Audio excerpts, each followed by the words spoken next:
The American Le Mans Series comes to NBC in the middle of a sweltering summertime championship fight.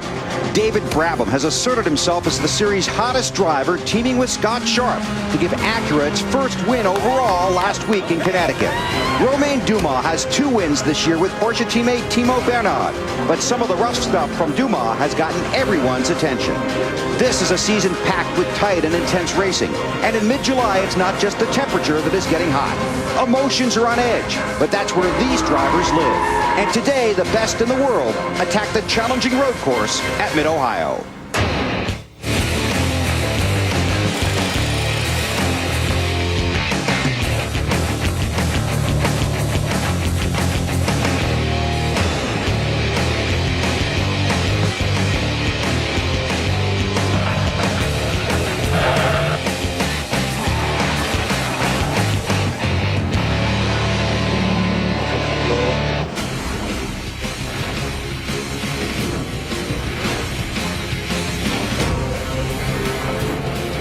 NBC Sports presents the American Le Mans Series. Today, it's the Acura Sports Car Challenge from the Mid-Ohio Sports Car Course in Lexington, Ohio.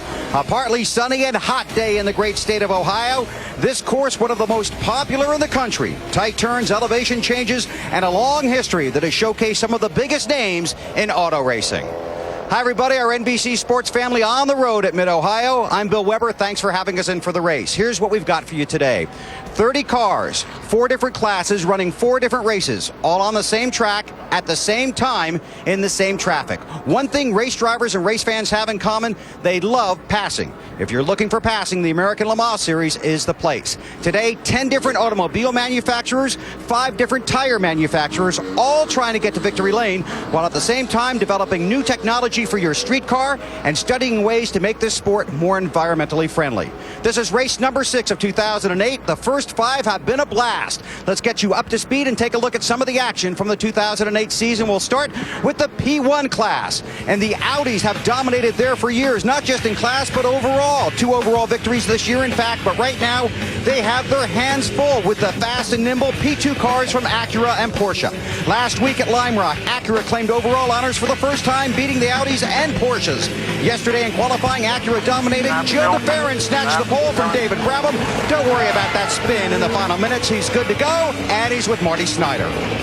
Gil DeFerrin, fresh out of retirement, actually is his 3rd straight Mid-Ohio pole. The last one came 7 years ago. Clearly, the man has not lost anything behind the wheel. But the 3rd race for this race team, Gil, are you guys ready to win in the American Le Mans Series? Well, I guess wait for a couple hours and time will tell. But, I mean, I'm certainly over the moon to be here. I mean, this is just our 3rd race. A few months ago, there was nothing, not even one employee apart from myself. So it's great to be here. I mean, on pole. I mean, we've been on the front row every race to date. So hopefully we'll be able to transform this speed into a good and a nice race finish. Yesterday, he told me to win this early would be a monumentally tall task. They're up for it today. Let's go right beside me on the starting grid here to Calvin Fish.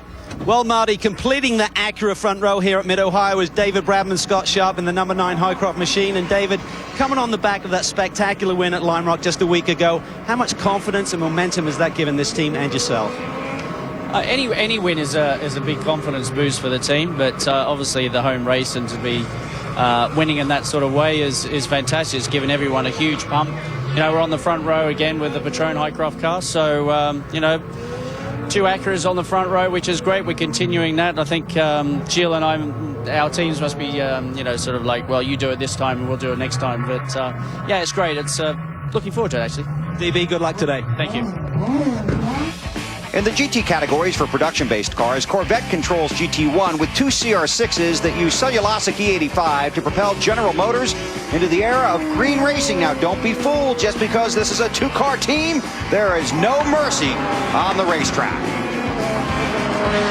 The GT2 class features a classic sports car rivalry, Porsche and Ferrari. Ferrari dominated last year. This year, Porsche holds the edge 3-2 behind the outstanding performance of the California-based Flying Lizard team. In qualifying on Friday, defending champions Jamie Mello and Mika Salo took their 2nd pole of the year to give Ferrari their first hit at Mid-Ohio. Well, Jamie Mello set the pole, but with only 1 podium on the season, you're out of the points race. How does that affect how you race out here today? I mean, actually, we are going for the winner, so I think we have a good car, and for sure we are out of the points, but I mean, we need to win the race, and that's our target now. So in maximum points we can, and that's all. Actually, I wanna be in front the whole race, so I wanna be very aggressive. We'll see if you can hold off those Porsches. Thanks, Jamie. Thank you. Always a pleasure to be working alongside Wally Dallenbach Jr., who brings with him the Kumho keys to winning. Right. Mistakes, cooperation, and patience. Mistakes, don't make any. Whether it's on pit lane or on the racetrack, don't make any mistakes. You've got to stay on that racetrack. You've got to cooperate with your fellow driver. There's going to be a lot of traffic. There's 4 different classes going 4 different speeds. So you've got to be patient when you're making these moves. Now, it's pretty much like being on the turnpike at rush hour. It's just maddening out there. But I'll tell you what, as this race gets closer to the finish, these guys are going to be a little bit less patient. You've got to be careful what you're doing here. If you're going to get in victory lane, you've got to make it all work on pit lane, on the racetrack. You've got to keep it on that blacktop. And we'll see how that works out this afternoon. Time for the Audi track description. Wally, you've got a few laps here. Let's take a couple laps here, at least one. 13 corners. Turn 1 right here, you carry a lot of speed through this corner. You kind of have a short chute into turn 2, which is like a carousel. Long back straightaway, got a kink right in the middle. It's downhill. Watch this area right here. Turn 4, a lot of guys have a lot of problem under braking. 5, 6, 7, that's all rhythm. You come up over 8 right here. This is a blind corner through here into 9. Back in this section right here, you got to watch traffic. This is where guys get into a lot of trouble trying to make those passes on the GT cars. Another little carousel here in 12, which leads you back onto the straightaway, and you do it all over again. And the actual start of the race will occur between turns 2 and 3. Time for our Acura starting grid, and let's start by meeting the pole-winning teammates in each class. I'm Gil de Ferron from São Paulo, Brazil. Hi, I'm Simon Pagenaud from France Montmorillon, currently living in Indianapolis. Hi, I'm Lucas Luhr from Koblenz in Germany. Marco Werner from Ermatingen in Switzerland. Hi, I'm Johnny O'Connell from Flowery Branch, Georgia. Hi, my name is Jan Magnusson. I'm from Roskilde, Denmark. I'm Jaime Merlo from Cascavel, Brazil. Hi, I'm Mika Salo from Helsinki, Finland. And we'll show you the rest of the starting grid on the top of the screen. Ours out on the track. We're on a quarter-mile track here at Mid-Ohio. Here are the progressive storylines that we will watch unfold this afternoon. Lean and mean, as Wally talked about. You have to be in shape and in control of your car here. There's been a lot more muscle than hustle in some turns this season, and believe me, race officials are watching for guys that are using the muscle here this afternoon instead of just the power under the hood. Going green, not just talking about the environment here. We're talking about starts and restarts, a lot of traffic, and it takes a while for your tires to get up to temperature. And in case Yogi Berra is watching, even though he didn't say half the things that he says he said, he did say it ain't over till it's over. And that has been the theme for the American Le Mans Series here in 2008. Some real fantastic finishes. 37 car being held on the grid. Calvin Fish has that story. Just spoke to the team and they said there's some kind of electrical short. Now this is a brand new race car, 2-car effort from Intersport here this weekend, so they have not raced this car before. Some kind of electrical problem. Field will start from pit lane. Field looking for the green flag. The field got too spread out, so the green flag did not come out. Yeah, that was pretty ugly, actually. They got on their gas and they got really spread out before they even got to the flag stand. Well, they do not start on the front stretch here because the first turn is just too tight. That's some of the onboards here. That's the 7 car, the Penske Porsche. Timo Bernard in there. It's the XM satellite radio Acura.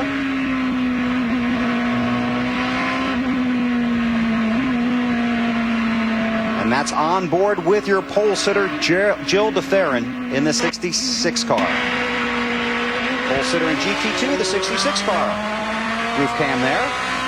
Want to point out the clock has started, even though we have not gotten the green flag. 2-hour and 45-minute race.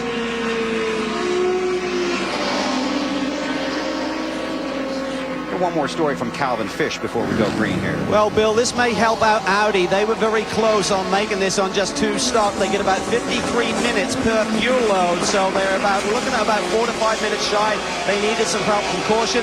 This extra pace lap will give them some help today. Race strategy could be a big factor. The green flag in the air. They're racing at Mid-Ohio. Yeah, that was still pretty strung out. DeFerrin wanted to go. Watch for the Audis. Marco Werner in the 2, third car in line there.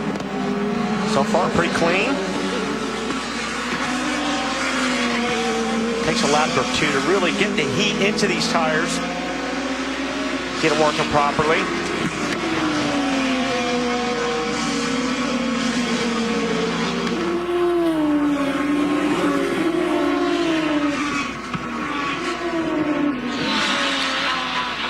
The 7 car, the Penske car. Timo Bernard. Work their way through the carousel. This is the main straightaway here, the pit straight. And then a left-hander into turn 1, and that's a very, very fast turn. So Brabham go by in the 9 car.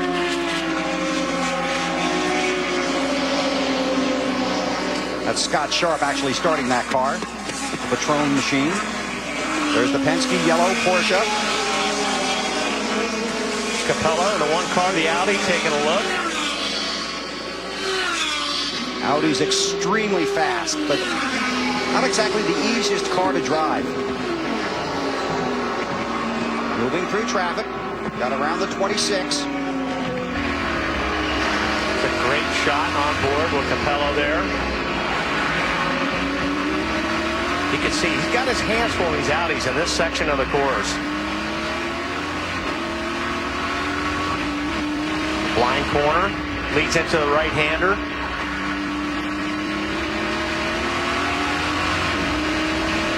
You can see right there on the steering wheel, you can see those numbers. That's what gear he's in. 3rd gear, you see, down a second. And depending on the car, these drivers will shift 22 to maybe 26 times every lap.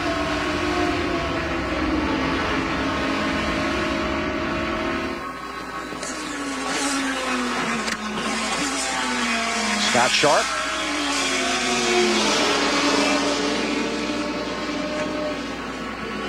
Just a tremendous run for those guys last week at Lime Rock. Well, Dindo Capello certainly trying to get his way back to the front of the pack here, Bill. Yesterday in qualifying, he was sat down for 10 minutes of a 20-minute qualifying session due to a collision, what they deemed avoidable contact in the last round at Lime Rock Park. Now, there's been a lot of consternation up and down pit lane about these prototype cars and the courtesy that is displayed between them and the slower GT2 machines in particular. The officials felt that Dindo was at fault in the incident at Lime Rock Park. They said you've got to be served a penalty. He lost 6 points in his championship chase, lost 10 minutes of qualifying. That means he qualified well down in 7th spot. And race officials really trying to send the message. And this was last week at Lime Rock. Butch Leitzinger looking ahead at the trouble. And the biggest problem is these guys they think they're clear when they make a pass on a GT car, and they're not. These cars are huge. They're like battleships. If you go stand next to one, they're very long race cars. So they think they've got these guys, but they're catching the GT cars with about the last foot behind those rear wheels, and that's what's causing the trouble. And if you don't display courtesy today, it could cost you a stop and go and perhaps an extra 60 seconds just sitting on pit lane. Early laps out Mid-Ohio for the American Le Mans Series. There you see the class leaders. Gilles DeFerrin from the pole out front. Fans are here, and so are the best sports car racers in the world.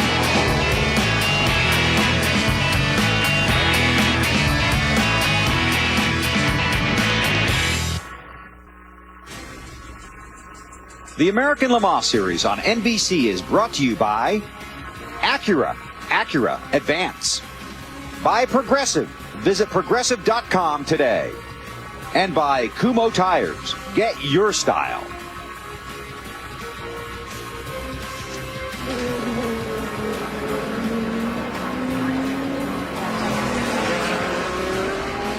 Good crowd on hand here at Mid-Ohio. Jill DeFerrin, after the strong run in qualifying, started on the pole along the pit straight here on the front stretch at Mid-Ohio into turn 1. Again, DeFerrin, really the 1st of February, had nothing. No team, no equipment, not much of anything. Now he's starting from the pole in just his 3rd race of the season. Now look at that, coming behind him, here comes Werner. This is for the lead. Yeah, the Audis are, about the last few laps have been about 2.5 to 3 seconds a lap faster than the Hondas. So well, you could just see when he went by, he's just stretching it out. This is one of the most popular sections of the track for the race fans. Now this is on pit road, the 26 car being worked on, and we can show you why. Bill Rafael Matos sitting here on pit road. Earlier on, he made contact at the start, went off the course on his own, and what happened was he broke the left front A-arm of that car, and then he had to try to control it. Had a little tough time doing that out on the track, so he's sitting here on pit road, losing valuable time early in the race. And you're right, Marty. He is losing a lot of time down there. Let's take a look. On board. Watch for on the left-hand side here, on his left. One of the Penske Porsches. Well, he had a problem before that. Right. You could see the car was not turning, and he ran into the Penske Porsche right there. So whatever happened started earlier. And then he just finally goes up. Yeah, he's obviously broke something in the steering, could not turn that car, and that Penske was lucky it wasn't worse than that. So the Andretti Green machine sits on pit road. They continue to work on it.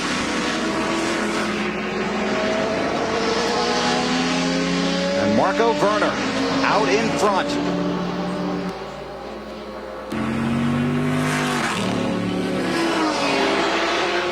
There's your race leader. Extremely swift. Well, we saw Marco Werner take the lead, and he got in the ideal spot down the straightaway where the Audi has the advantage. But one of the concerns for the Audi team this weekend has been that the downforce that those Acura P2 cars creates a big aerodynamic wash off the back of the car, and it steals air away from the Audis when they're running close. So Marco got it in the perfect spot. Right now, Dindo Capello having to deal with the problem. When he goes through the corners, he's not getting his normal downforce. Audi thought about this. They made an aerodynamic change to the bodywork to try and compensate for this before the green flag today. Marty? Cal and Jill DeFerrin hanging back there in 2nd place. Now, they took a little bit of an aggressive stance for qualifying. They went with soft right-side tires and medium compound left-side tires. They can change one tire after qualifying. They decided to change the left front, and instead of going a little bit harder, they went back to a medium tire. Talked to Will Phillips, the engineer. He said, we have to stay aggressive with this car. He said, we may get a little graining on the left front today, but I think this is the only way to win. I don't know that soft tire, Wally. I would say that's more of a risk than being aggressive. What do you think? Well, that's what these guys seem to have been doing. So I really don't know about that, Marty. I think these guys know a little bit more about the tires than I do. But going back to what Calvin's talking about, you know, the air that comes off the back of these cars, it just picture like a small tornado coming off the back of the car. And what happens is when you drive up behind one of these cars, that air just steals all the downforce off the front of your car, and you can't turn these cars. So that's why it seems like the Audi can catch up really quick, but he can't make the move. And a lot of that has to do with not being able to make the move because you can't turn the car because you're getting that dirty air off the car in front of you. Finish some of the work on the 26 Acura, send it back out on the track. And you can watch these drivers use traffic to their advantage. Now back in GT2. On board here. Jamie Mello in the lead. Yep. And that is a fight for position right there. Those are the top 3 in GT2 right there. Westbrook in the 87 car takes a look. And hey guys, we were sitting with these two guys yesterday, Jamie Mello and Mika Salo, and Jamie's in the car right now, but Mika was talking about racing for the championship. This is a team that won it last year, and they said, you know what, we've got nothing to lose. What they were talking to Kelly about in the pre-race show, nothing to lose right now. So when you have drivers like that who are going all out, definitely on the aggressive side. That makes for hungry drivers, doesn't it, Wally? This is a team that desperately wants to win right now in that Ferrari. Yeah, you're right. Like you heard earlier, they're just going for wins. They're not worrying about the championship. And the 87 car's got to be smart about this. Yes, they want to win races, but they're looking at the big picture right now. If he sees a spot where he can get by and make it clean, he'll do it. And just behind Mello is Richard Westbrook in that 87 Farnbacher Lowe's Porsche. He told me he wanted to attack Jamie early in this race. This is just his second ever ALMS start, and he and teammate Dirk Werner actually used to be fierce competitors back in Carrera Cup in Germany. They didn't know much about each other except from the track, but they said they've gotten along really well, and he's hoping he can lead that team to their first ever victory. And Kelly, those Porsches right behind Jamie Mello have a bigger displacement engine that debuted in the last round at Lime Rock. They've gone from a 3.8 litre up to a 4 litre, and this is what Westbrook is trying to use now, that extra power to gain the lead. He tries to the outside up in the keyhole. The good news is it's not using more fuel, and as we know, Wally, fuel strategy is going to be a key part of the victory here this afternoon. So more power, not using more fuel. That's pretty much a good thing. That's a great thing. You don't normally hear that in the same sentence. That's right. This a fantastic battle for the lead in GT2. Westbrook taking a look, and he's just looking for just a little bit of slip up on that 62 car, and he is going to be there. We talked about classic sports cars battling on a classic track. That's exactly what you've got right here in GT2. 30 cars, 4 different classes, 4 different winners today.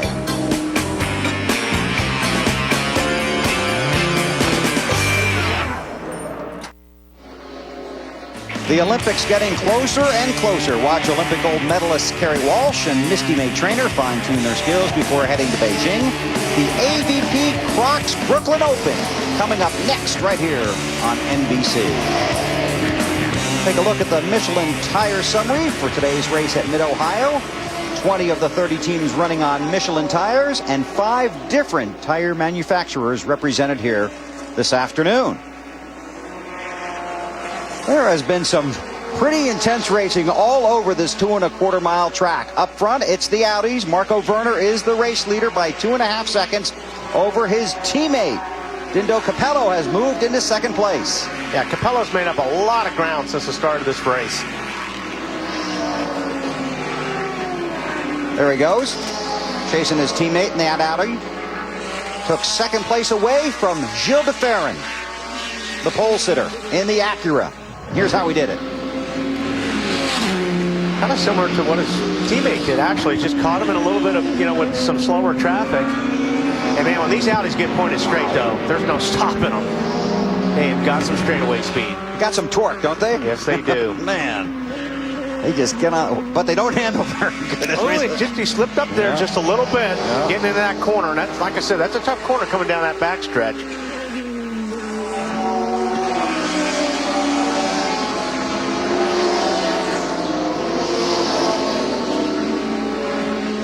Now that's up front.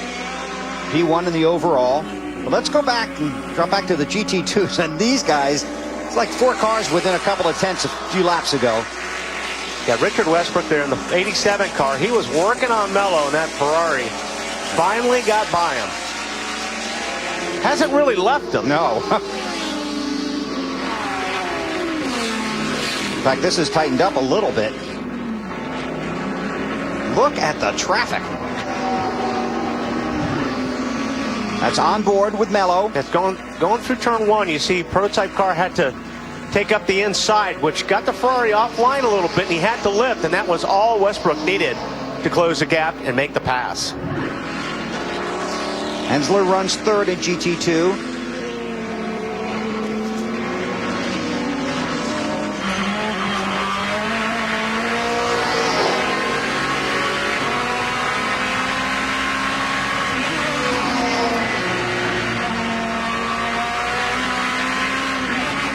Well, guys, Jamie Mello has not said a whole lot about his race car, but he did come on right after that pass happened and said, picked up a tremendous understeer, meaning when he turns to go through the corner, car doesn't want to turn with him. And what that also does, Wally, you can talk about this, it also delays when he can get back to the gas, because once he hits the gas, the understeer picks up even worse. Exactly, and you know, especially when he went offline there too, Marty, he probably picked up a lot of garbage on those tires. The tires are really hot right now. If you get offline, and the one car, Capello, around, facing the wrong direction.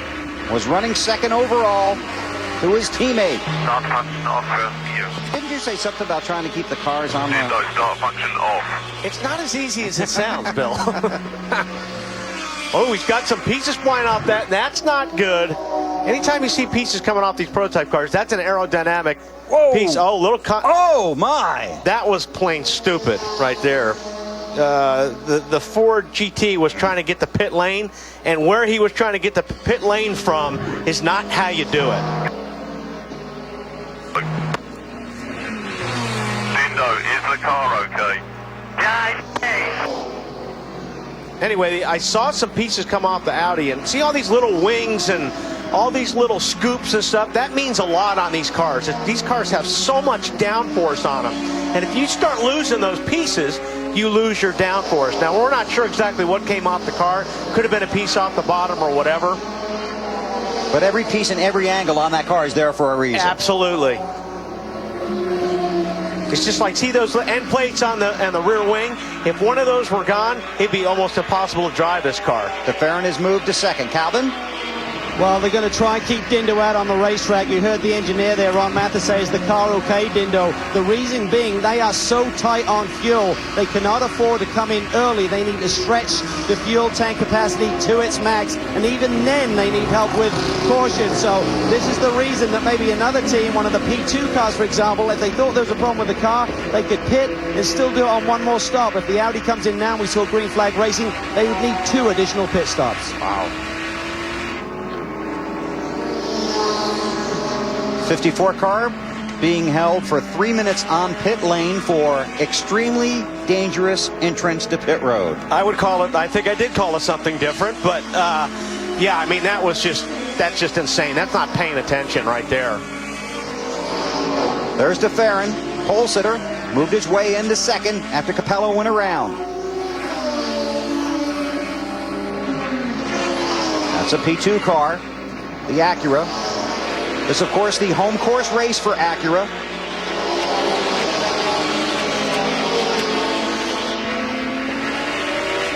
We have hundreds of people here watching this race today. Gilles DeFerrin out of retirement, into the cockpit, and in second place.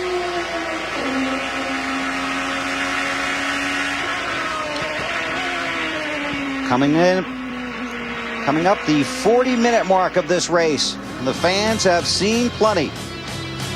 For the latest racing news and information, be sure to log on to AutoWeek.com. You can get all the American Le Mans Series news right there. AutoWeek.com. Log on today. There are the class leaders. It's Marco Werner out front. DeFerrin in P2, O'Connor in the Corvette, and Westbrook in GT2.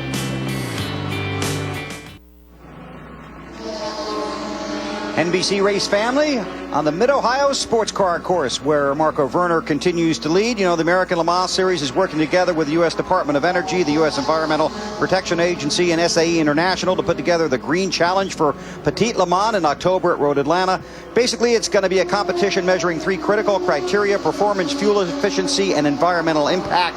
And the cars are going to be ranked by the amount of energy they use, the greenhouse gases they emit, and the amount of petroleum they displace. Now, I know that's a lot of information, but basically it's going to be the cars that go the furthest, the fastest, with the smallest environmental impact for the energy.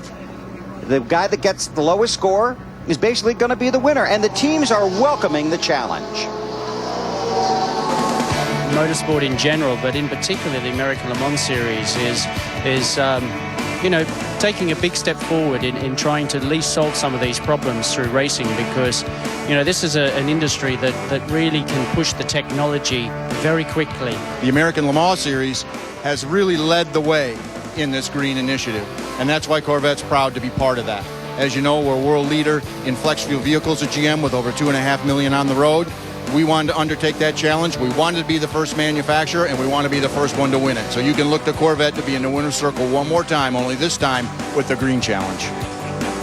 A lot of teams looking forward to that. I think Doug needs to be a little more confident when he speaks of that. It really is, and there's so many things that are developed on the racetrack first, and I think all these teams really took the challenge, and so it should be fun to watch this year. Doug rapidly reaching rock star status. He really is. Oh, he reached rock star status a long time ago.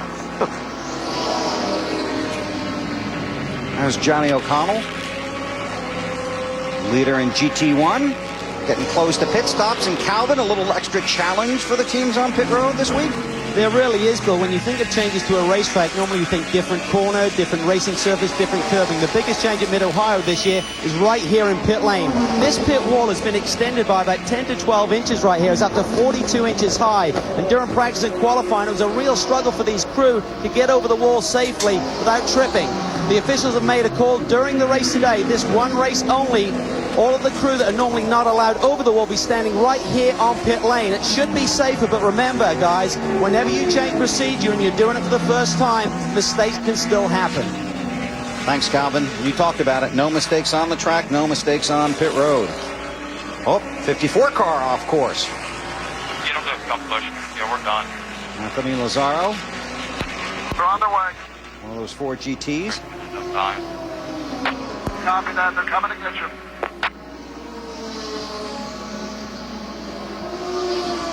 They are great-looking cars. Yeah. But not when they're just sitting there. No. Let's check in with Marty Snyder. Well, Bill, the 54 car obviously has had problems all day long. Tim Pappas was the guy driving the car when he made contact with the Audi. Let's find out what happened. Tim, what happened when you made contact trying to come to pit road? Well, you know, I'm just trying to get the Black Swan Racing Falcon car back into the pits, and you know, having been off in the gravel, I was just trying to stay off the racing line, keep it dirty, keep it from getting dirty. And when I came to try and get into the pit lane, 2 prototypes just buzzed me on the outside, and I was waiting and waiting and waiting and thought that they had gone, and I went to move over, and the Audi was there. A lot of traffic and not a lot of room, is there, Bill? Sometimes not enough, Marty. But you really got to set up your move to pit road. You've got to make sure the other competitors know that's where you're heading. Well, when you're coming to pit road, you need to be on the left side of the racetrack way before you get to the entrance. So if you do have any kind of problems or anything, everybody's going to be passed on the inside, and everybody knows you're coming to pit lane. But when you make a move like that at the last minute, there's always cars around you in this type of racing. So just got to be a little bit more heads up when you're heading to pit lane. Jamie Mello wants the lead back in GT2. Behind Westbrook in the Porsche.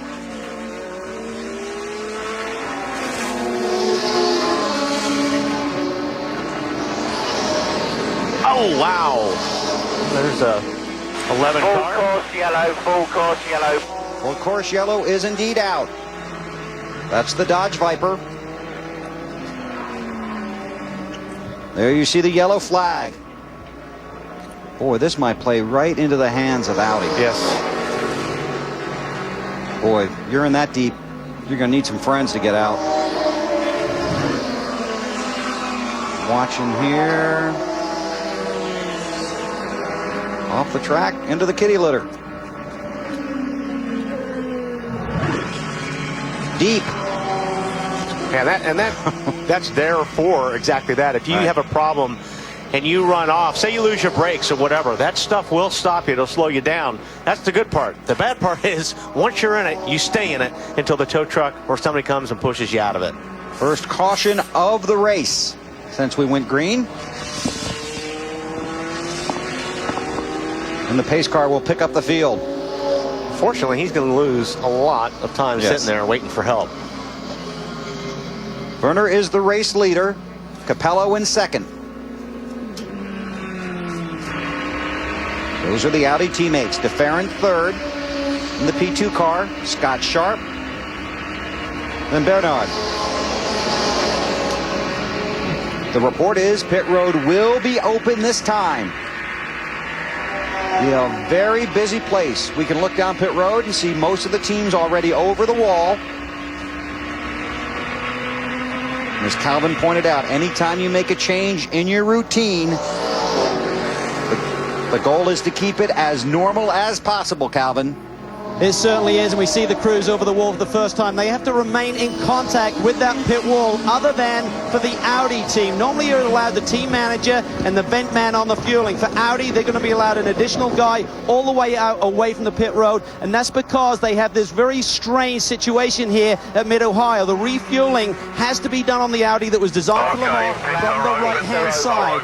And you're looking at the hose, which has to link all the way across to the right-hand side for the refueler to tuck it into the car. This adds about 4 to 5 seconds to their fuel stop, so it wouldn't be a surprise here to see the Audis leapfrogged in the pit lane exchange. See what kind of strategies come into play here. Under caution at Mid-Ohio. Pit road is officially open. Behind the Acura Pace vehicle, and here they come.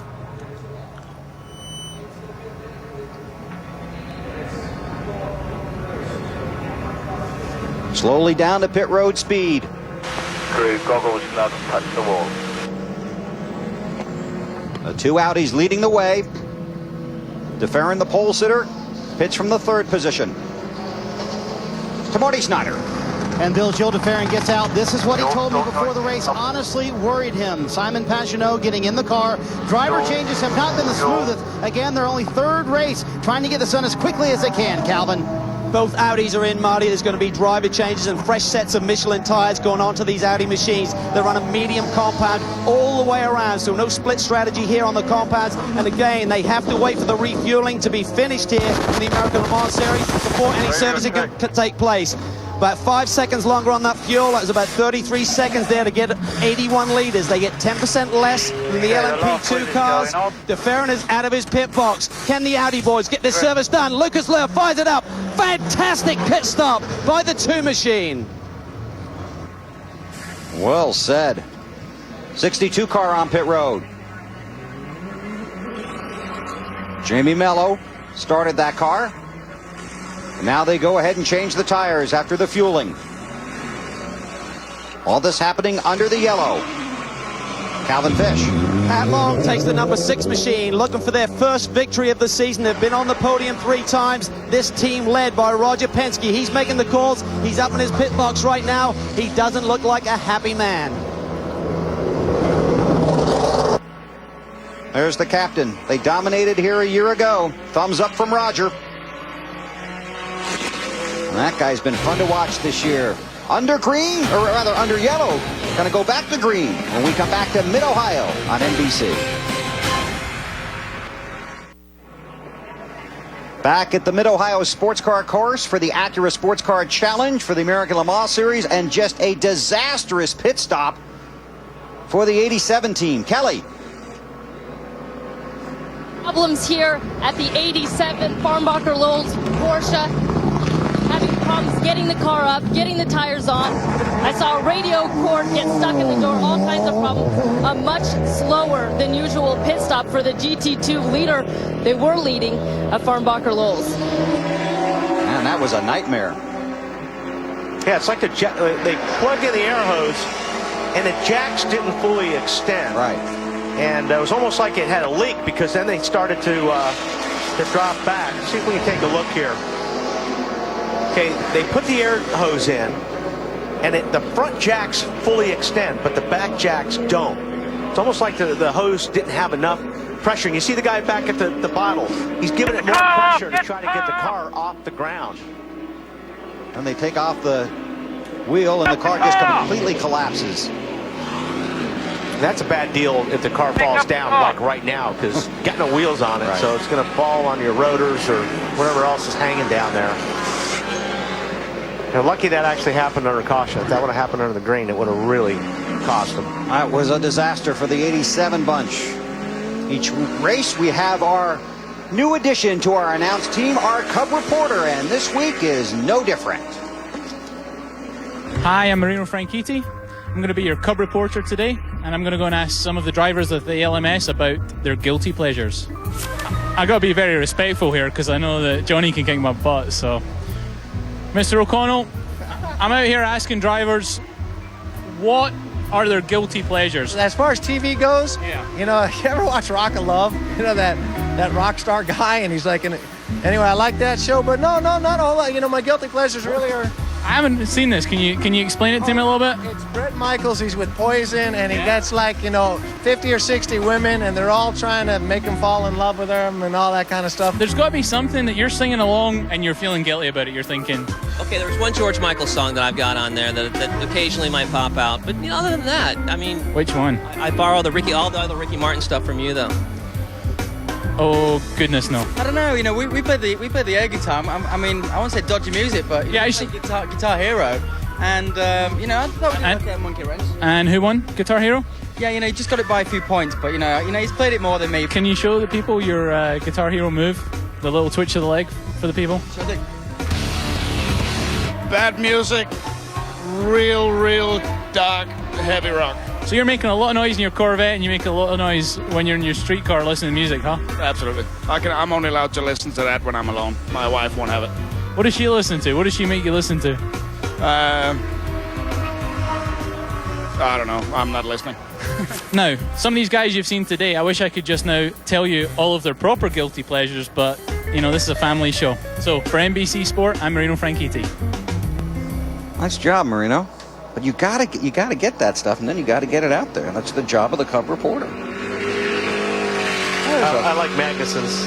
I'm just not listening. When I came to a 54 car pack on the track.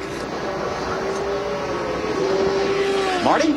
Bill, I'm glad you guys are having fun up in the booth. Gilles DeFerrin had a lot of fun in the race car. Let's chat with him. And terrific stint for you. But I'm going to bet the happiest thing for you was how that pit stop went. That was great. Yeah, too. It's we've been working really hard on the stops, and the guys did a fantastic job. Simon and I have been practicing the driver change, which quite frankly was a weak point in our game. So I'm happy that everything went well. The car is running great.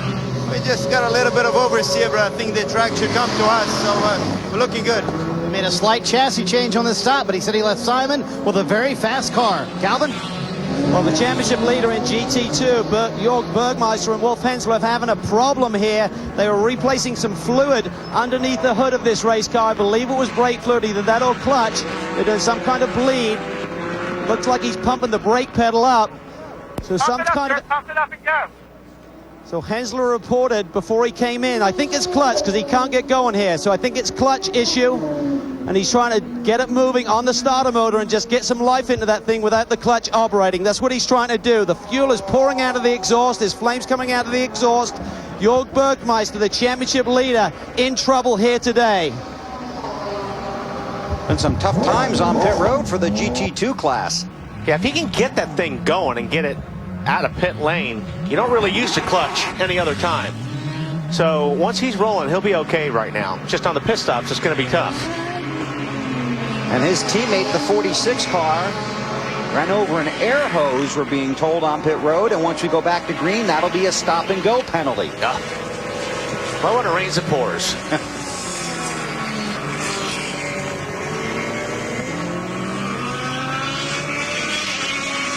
Getting ready to go back to green, take a quick break, then we'll come back to Mid-Ohio.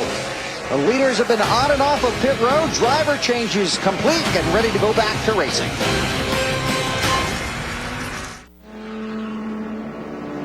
Field working through the carousel, getting ready for the restart on the pit stretch. Want to clarify, race officials have reviewed the situation with the 46 car.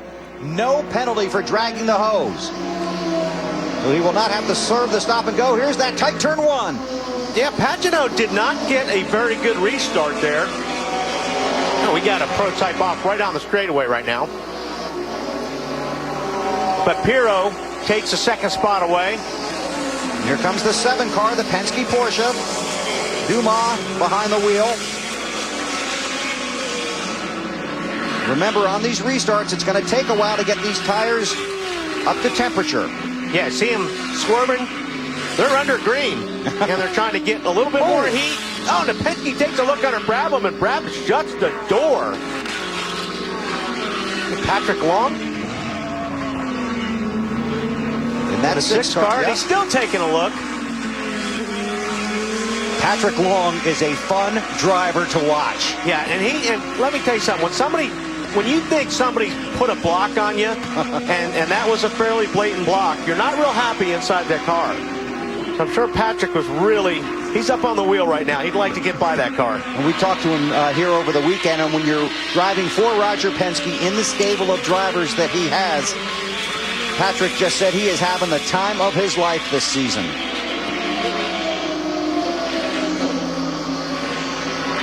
You see Pagenaud back in third.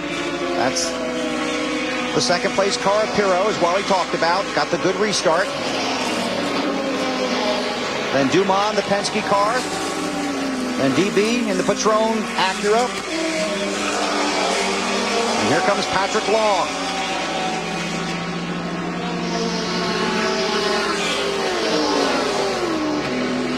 Hey, it is hot here. It is slick on that racetrack. The tire's not up to temperature yet. Fresh front of restart.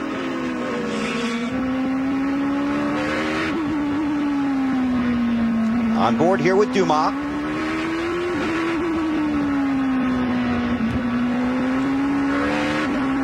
He's fourth in this line.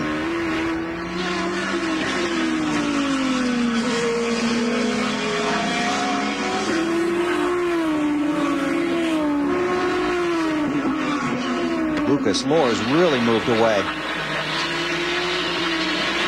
Second, third, fourth, fifth, right there. Through the carousel, onto the pit straight. Then this really fast left-hander turn one, and up to the keyhole. Almost seems like Pirro's taking a little bit longer to get the heat in those tires as his teammate. Seems struggling a little bit, especially under braking.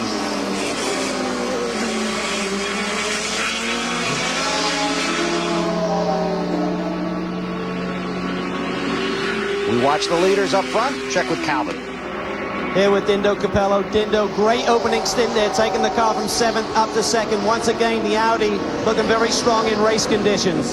Yeah, we were very strong, actually. I think I catch up quite a lot, even to the leader.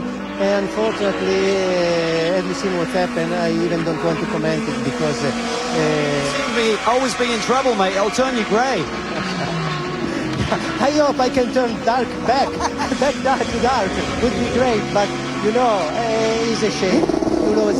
I really gave 100% to catch up to Marco. I was doing it, and I was very fast. My car was very, very fast. We improved quite a lot from the small change we have done after the warm-up. Improved the car quite a lot, and then it's a shame to lose such a big gap again. Fortunately, the yellow flag helped quite a lot. It does help, and it certainly helps Bill with their fuel strategy as well, as you mentioned. You bet, Calvin. And this is what the fans have been waiting to see. If that Penske Porsche, the P2 car, can rope in that Audi. Yeah, Dumas made a nice move going down into this next corner down here at the end of the backstretch on Pagenaud. Hey guys, while we ride along with Simon Pagenaud, remember we talked about the tire compound they used to start the race off with. They went soft on the right side. They have changed that now. Now they're medium compounds on all 4 tires. One thing Simon did say out on the track, Wally, he said there's a lot of debris, so it's hard to get the tires up to temperature. I think you mentioned that earlier. I think guys are kind of being patient right now, if you can believe that, and all this speed and trying to get these tires warmed up when they can really race. Who talked about patience before? Oh, that was you. It's hard to be patient when you're driving a race car. And we were on this track today, and this is just a fun place to drive. It really is. It is a blast, and it got a little bit of everything. And here's the pass you were talking about. Hey, he just sets him up nicely. Got a little bit of a pull there. He's going to take a look. He's getting a run on him. So once you have a run and you're this close to the corner, he may as well pull out and try to outbrake him. Wow. And he made a nice, clean pass right there.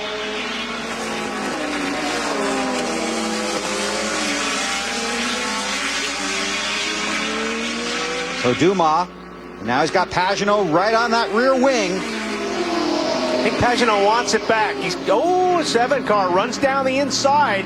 Basically takes the opportunity away from Pagenaud to try to go down on the inside and outbrake him. Through this rhythm section around the Ford GT car. Very cautiously. And I'll tell you, Dumas using a lot of the racetrack right here. Yeah, that's pretty blatant right there. Wow. And I would think that the driver of the 66 car is not going to put up with that very long. You're allowed one move. Okay, you're allowed one move, and that looked like more than one move, but... Boy, Pagano right there. Now, he's fighting that arrow issue you talked about, too, right? Yeah, and especially when a guy's doing that in front of you. He's going left to right, which is even making it worse. This is for first in class. Behind the two P1 cars, the two Audis. Moore is the race leader, then Pirro. Got a little bit loose up there in the carousel, and that separated Pagano and Dumas just a little bit. XM Radio is featuring the cars and stars of the American Le Mans Series this season. Check out the entire XM broadcast schedule at xmradio.com/ALMS. Don't miss any of the action on XM Channel 144. Under green at Mid-Ohio. Take a look at your leaders for now.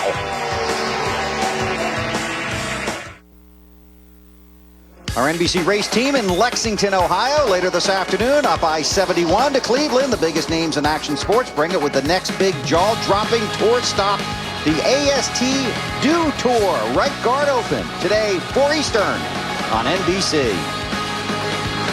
Those guys would be loving some of this action. There are some interesting battles all over the racetrack. Audi is the overall leader. They run first and second. Dumas in the 7 car is the P2 leader, but he's got some company behind him. That was Pagano behind him. He really wants by. There's the 30 car. Of course, Excursion, look out. Traffic coming through. See the Corvettes? They've got a good battle going on the GT1 as well. Brian Lewis back underway. See if we can't go back and take a look. Right where you said you got to be careful. Yeah, I think it's up over the hill. He got up on the curve and car got a little bit light, a little bit loose. It's a tough section through there. These guys are going at it. Dumas and Pagano. And they're right on the back bumper of the Audi. Yeah, Pirro's right there. They have not let him get out of their sights. And he got trapped by the 007 there.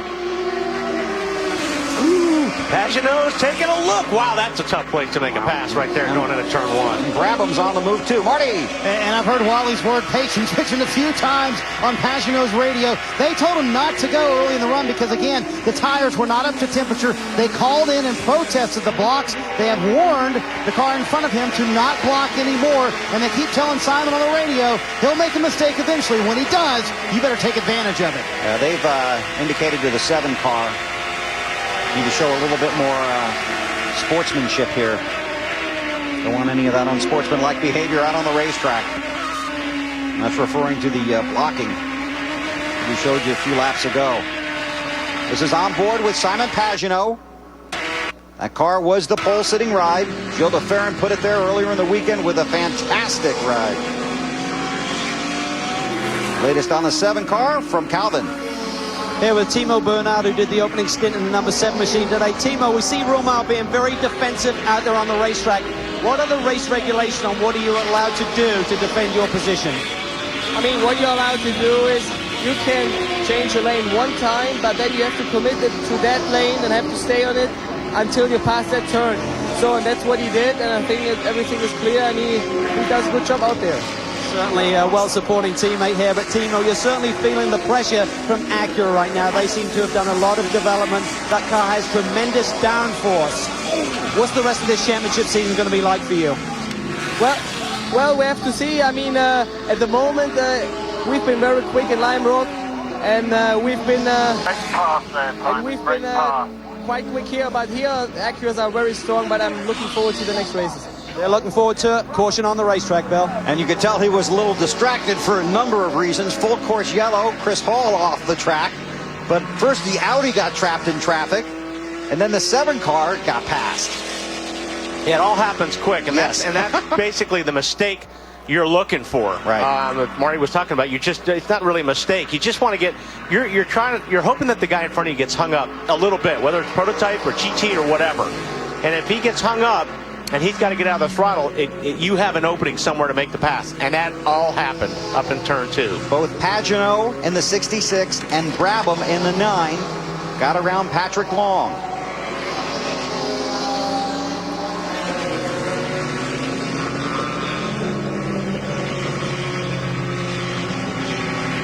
There you see the 11 car. Just off the racing surface there.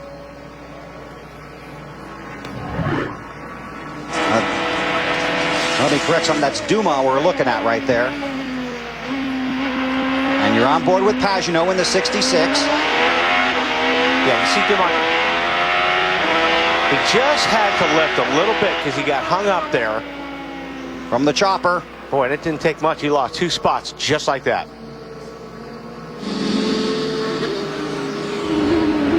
This is on board with Romain Dumas. Thought he had a run there. See the Audi trapped in traffic. And that was just, you know what, I think the caution came out right about the same time, too, because he put his hand up, which I'm sure he put his hand up to let everybody know that there was a caution. So a lot of that stuff happened right when the caution came out. So we'll see how they sort this out. Our Porsche aerial cam giving you a good look at the Mid-Ohio Sports Car Course. Under caution, lots of fans here this weekend. Plenty of racing. Watching the stars of the American Le Mans Series. And right now, it's Audi in front.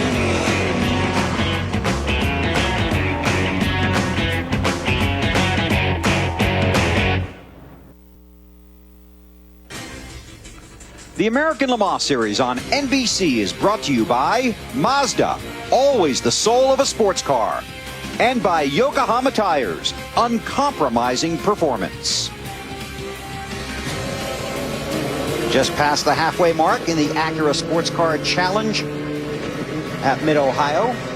The 71 car, the leader in GT2.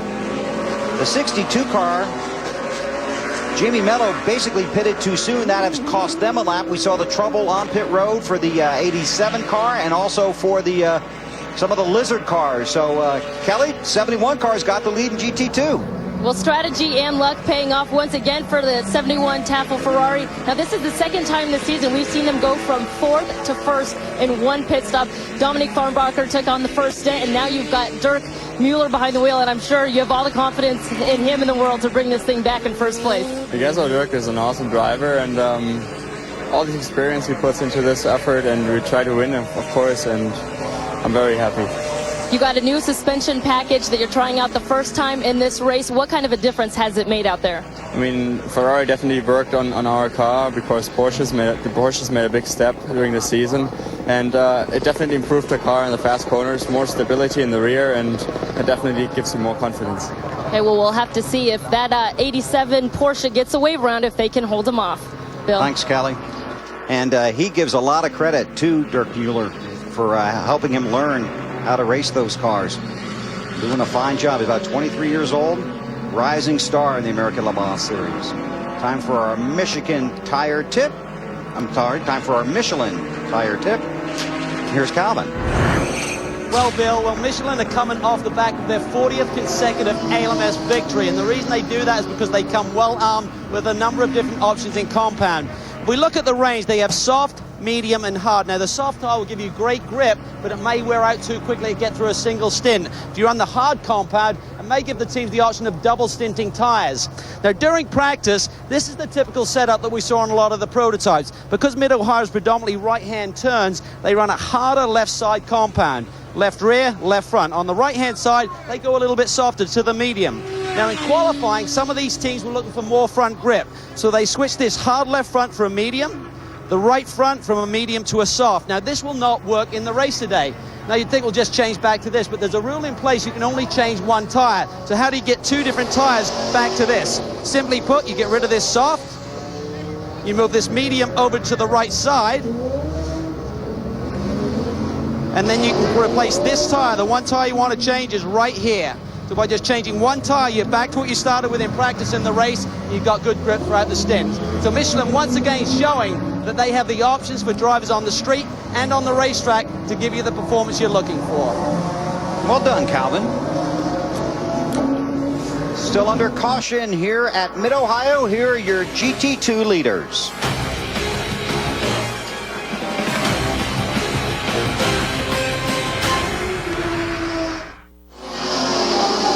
Green flag has just come out here at Mid-Ohio for the restart. Watch them charge into turn 1. Yep, Lurie get a great start. Open racetrack in front of him, so he's going to try to put as much ground behind everybody. Look at everybody weaving their cars to get the heat in the tires. And you talked about the 7 car and Dumas raising his arm to show the caution, and actually those cars were put back behind him because they did pass him in the official's opinion after the caution had come out. Yeah, I noticed when he threw his hand up, he was trying to signal to the driver behind him that the caution was out, and that's when the other 2 guys went by.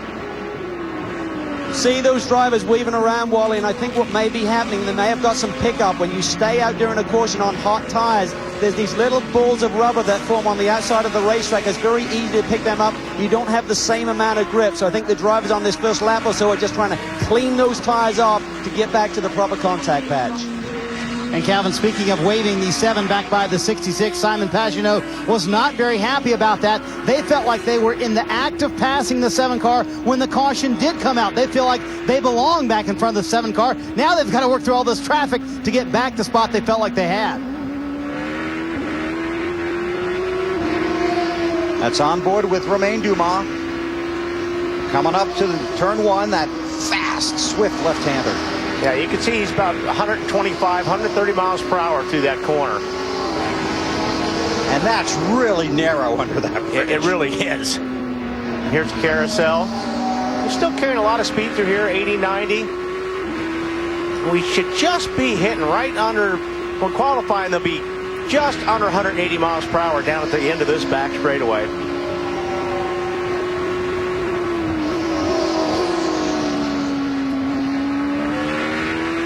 You gotta be real careful through this section. You don't jump on the throttle too hard here.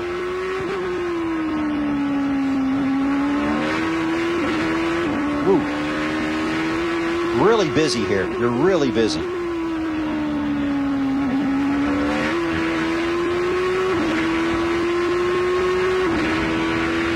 This is real fun through here. This is also really fast, and then it slows way down.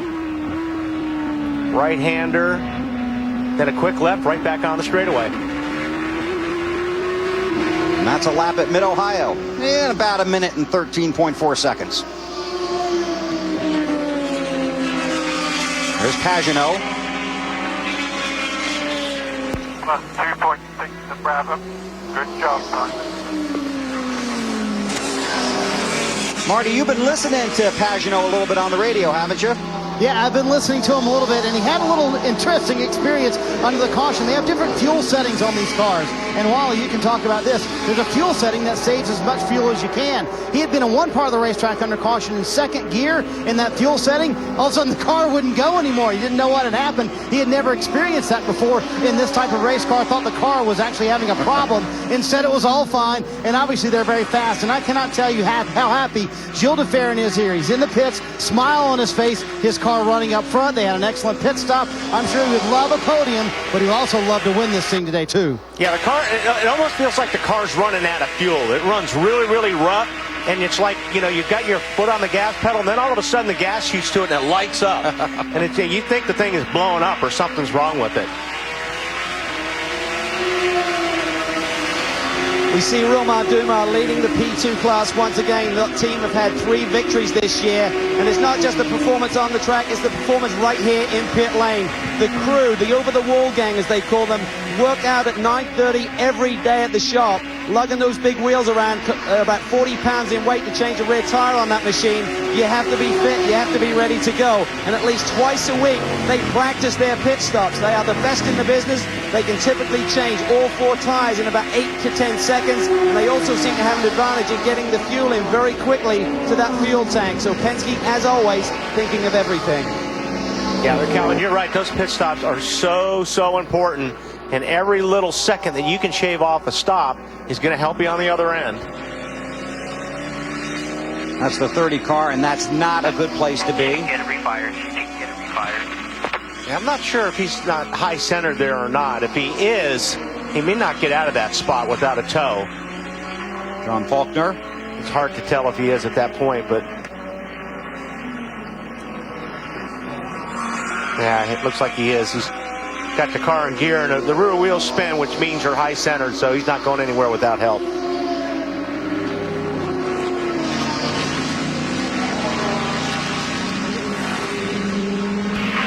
Okay, see if you can fire the motor again. Refire the motor. Refire it.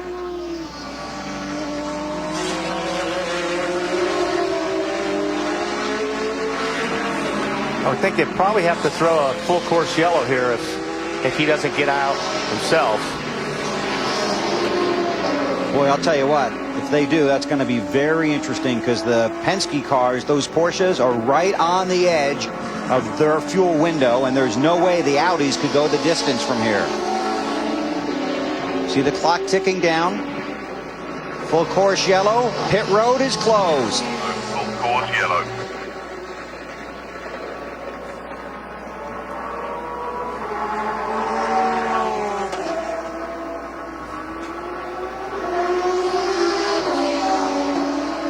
So we're under caution here, but the Mid-Ohio, the racing never stops. These fans paid their tickets and they've seen a lot of action.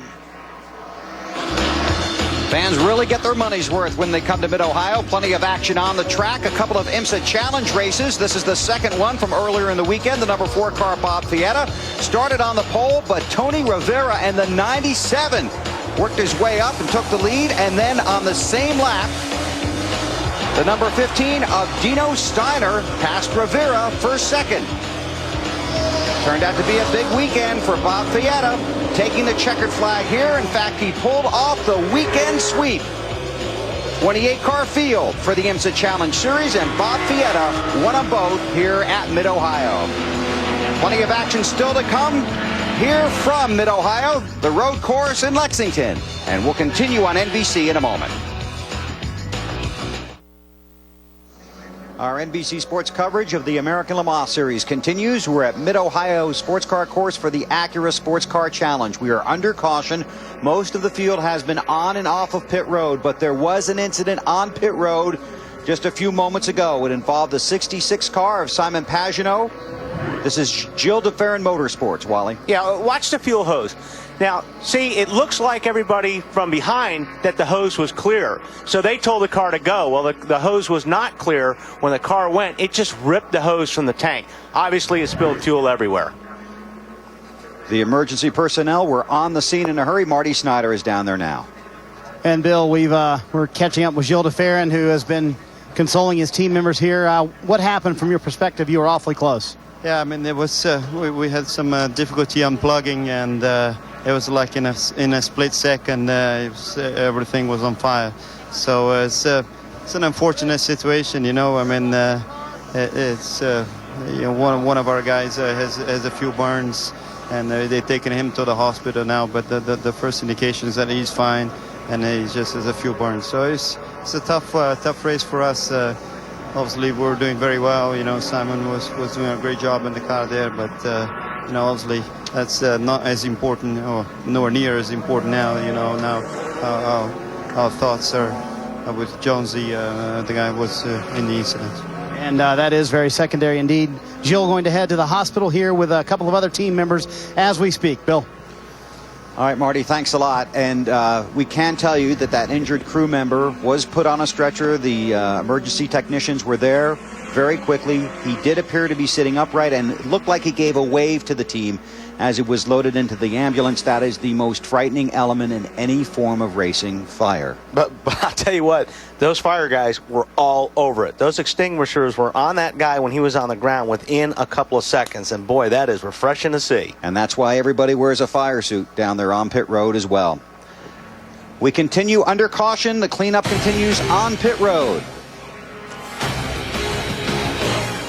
Take a look at the P2 leaders here at Mid-Ohio. Greaves, Redesetter, Welchel, Johnson, Huseman, and more. The toughest names in off-road racing face Devil's Leap in Chula Vista.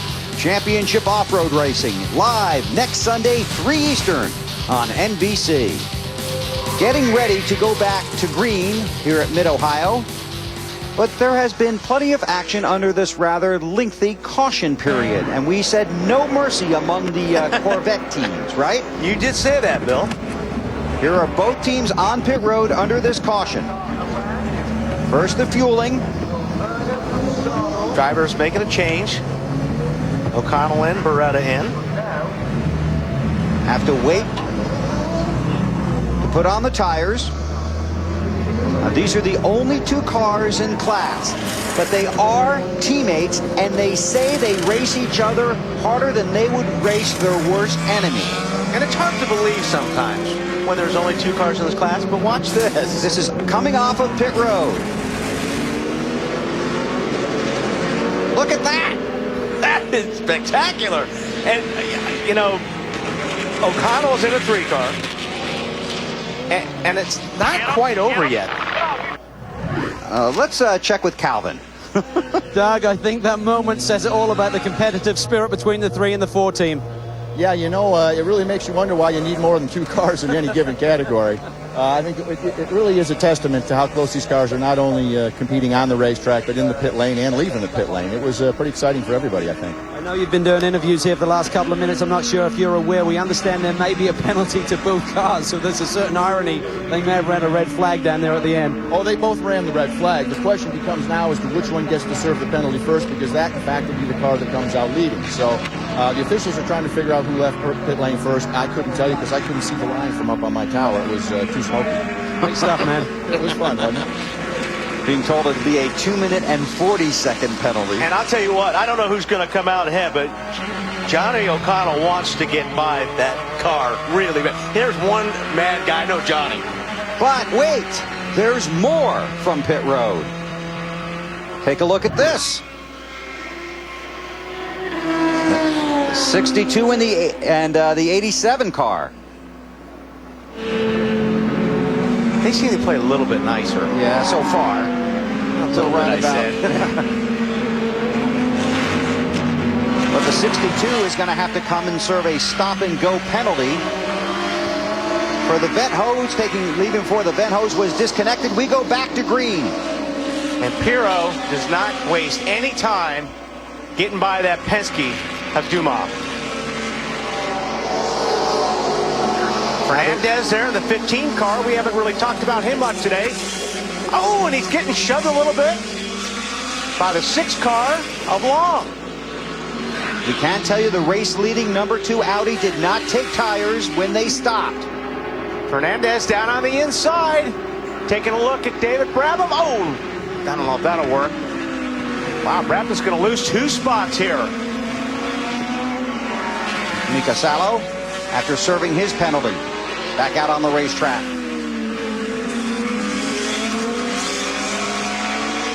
Well, just to update everyone on the fuel strategy, we understand that all the leading prototype and P1 and P2, for that fact, are good on fuel. Now, Audi were going to be very close, but that lengthy caution period got them into the window that they needed to see the checkered flag without an additional stop. One point is that 2 car did not take tires. Everyone else at the front of the pack did. So Lucas Luhr may be feeling the heat literally at the end of this stint. Luhr has his teammate behind him in Pirro, right? And then this Penske car of Romain Dumas, who also took tires.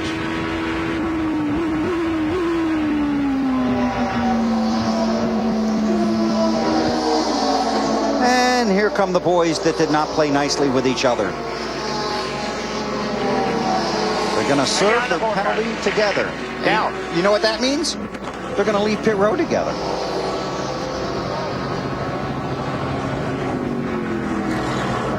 You know, rivalry is such a big part of this Corvette team, and Jan Magnussen pointing out the fact that if you're not first, you're last. And Johnny O'Connell and Oliver Gavin both talking about how their teammates are the most difficult ones to beat because those cars are so identical. They're identically prepped. Everything's the same, so they're their own toughest opponents. out there on the track, but you know that number 4 car has been really frustrated. The number 3's won 4 out of 5 of these first races, and so that number 4 might have a little more hunger than the number 3.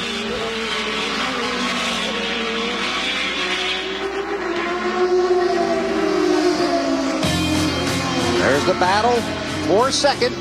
Check out AmericanLeMans.com and all of its new video homepage featuring the most comprehensive coverage in series history, both on and off the racetrack. That's www.AmericanLeMans.com.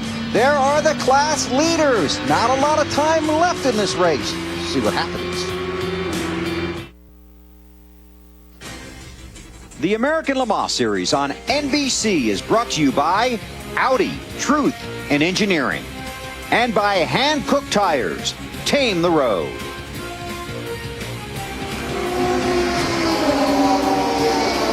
Beautiful afternoon here at Mid-Ohio. And here come the Corvettes after serving their penalty out of the penalty box, nicely off of pit road in single file, and back into the race. And they are right in the middle of the battle for third place in GT2. And probably a little hot. Now they'll get by him now on this long straightaway. See Johnny O'Connell goes by. Now they'll be able to sort it out between themselves. Hopefully.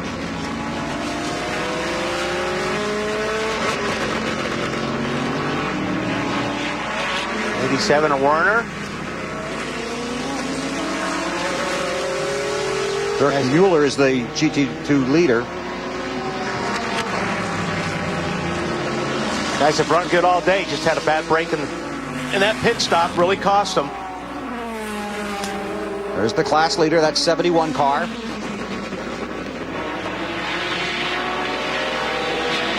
And Bill, this competition in GT2 is so tight. I had several of the guys told me that the key to winning was having an absolute perfect race. They said as soon as you make a mistake, the next guy's going to be perfect. And I think we've seen that play out here with Tafel Racing so far, running very smoothly with their pit strategy.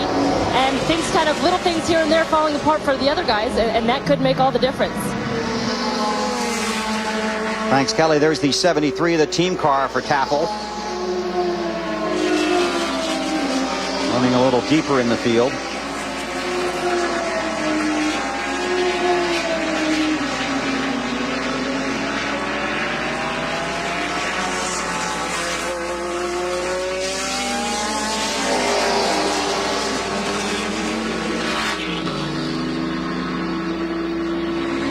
Back around the 20th position. Yeah, Mueller, the only car on the lead lap.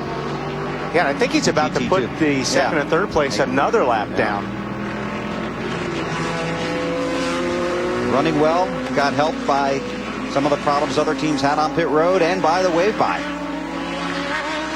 Now you got to watch out for some fast cars coming up right behind you here.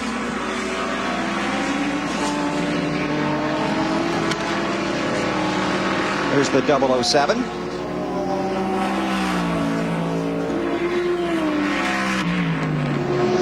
Run by the former Defense Minister of England. The Drayson entry. Paul Drayson.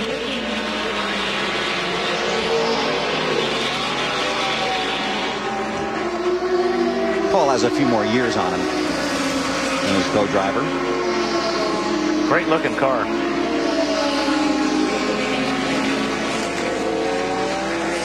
And pretty appropriate that the Aston Martin would have the 007, of course. Patrick Long in the 6 car. Blinking his lights, trying to let the guys, GT cars ahead of him, know that he's coming around.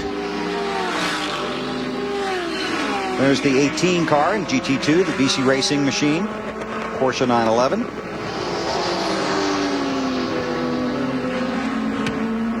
Currently running 8th in class.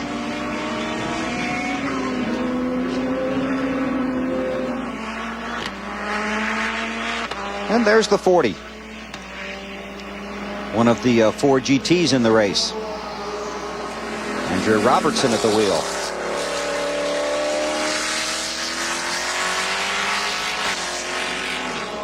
Kevin Doran's program. And it'll be fun to watch that develop. Just like you talked about, that's a good-looking race car. Yeah, and they'll get it worked out. You know, they obviously have a lot of bugs to work out with these race cars, but Kevin Doran's got he knows how to build race cars.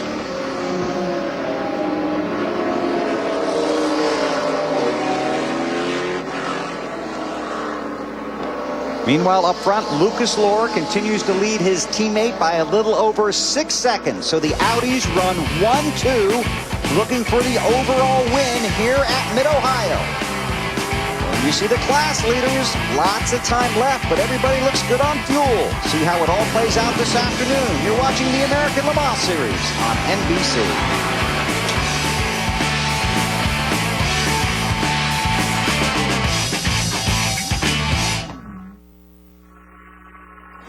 Lots of exciting action left for the American Le Mans Series here in 2008. We will be back with you on NBC for the season finale from Laguna Seca. That's Sunday, October 19th at 2 p.m. Eastern Time, and watch us crown the champions for this season. Audi's running first and second, looking for the overall win here at Mid-Ohio. Those cars run on Shell diesel. It's clean diesel, just another one of the ways the American Le Mans Series is looking to make this sport just a little bit more environmentally friendly. Shell is a leader in fuel technology, and also on the diesel side, and especially on the racing application. We want to demonstrate the performance, what's possible, also with alternative fuels, not just with regular fuels. And that's why we have been talking to the ACO and to Audi Sport about having a performance diesel for racing application. And then we took the road diesel, the Shell V-Power diesel from the road, adjusted it to the needs for competitive racing, and then we ended up with a competitive race fuel. Now, some skeptics might think all this greening is garbage, but in reality, one day we might be racing on garbage. Shell is working on these options, and especially for diesel, we are looking at biomass to liquid, and this is something which is more or less made out of waste, residues and these things. So this is already starting. I mean, we have got the material in our hands already, and we are working on this in our research laboratories. Just one of the ways, sport trying to go green here in 2008, part of the Green Challenge. All teams use alternative fuels. There you see the three of them. And of course, for more information on going green or other green initiatives, check out greenisuniversal.com. Awareness, activation, and results. And look at this. The Corvettes have been put back in the penalty box. And this shows you how serious race officials are trying to get their point across, that you must behave yourself on the racetrack. And in the case of these two on pit road, this is a 5-minute penalty for the teammates for taking unjustifiable risks. Although you see the difference this time is O'Connell is in the front spot. And I believe they got caught up in a little bit slower traffic, and Johnny was able to pass his teammate. Might be fun to watch those guys for the last couple of laps. Now here they are leaving pit road earlier. Now remember, these are teammates. Now watch the official. And the guys in race control didn't like that at all. So they say 3 minutes to go now, 3 minutes. 3 more minutes to go. While they sit, we do want to point out that the injured crew member from DeFerrin Motorsports is Keith Jones. He's been taken to the Ohio State Burn Unit, and the report is he is awake and alert. So we wish Keith the best, and our congratulations to all the pit road workers that got down there and took control of that scary situation as quickly as they did. Great battle going on here. The P2s. Hernandez there in the 15 got hung up a little bit behind the 30 car. Brabham's looking to strike, Calvin. He really is, Wally, and during that last exchange of pit stops, a lot of strategy was being rolled out. And for Highcroft, they went with a slightly softer tyre combination to David's last stint here. So he should have a little bit more grip than he had on the middle stint, and certainly than what Scott Sharp had on the initial stint here today. So the Highcroft boys are on a roll. They have the momentum, and that means a lot in racing, Wally. Hey, Calvin, you talked to him on the grid, and I know you talked to him in the paddock this weekend. They do seem to have that extra little bit of confidence about them after last week. They do. They've got that strut. Penske had it last year. They felt they were going to win every race, and now David and Scott and the Highcroft team are starting to ruffle their feathers a little bit. They've taken 2 victories away from the Penske boys, literally coming down to the wire. The last lap at Long Beach, 2 laps to go at Lime Rock. So David thinks that he has their measure, and they will see him in the mirrors right now. Well, and that's exactly right. When nobody's pressuring you, you usually don't make mistakes. But now you've got guys that are really putting a lot of pressure on the Penske team. So you try to force them to make mistakes. I mean, the competition has definitely gotten very, very strong in this class since a year ago. Scott Sharp looks like he's having fun too, doesn't he? And you can tell he is. I mean, I think he's really enjoying these cars. He's really getting the hang of it. And what a cool looking car. I mean, these cars are beautiful. That's an Acura trying to chase down a couple of Penske Porsches. Under 20 minutes to go on the clock. Looks like he thought about making a move there. Didn't come to him. Audi leads overall. They lead in class. In P2, it's the Porsche, and the Corvettes are taking their time here.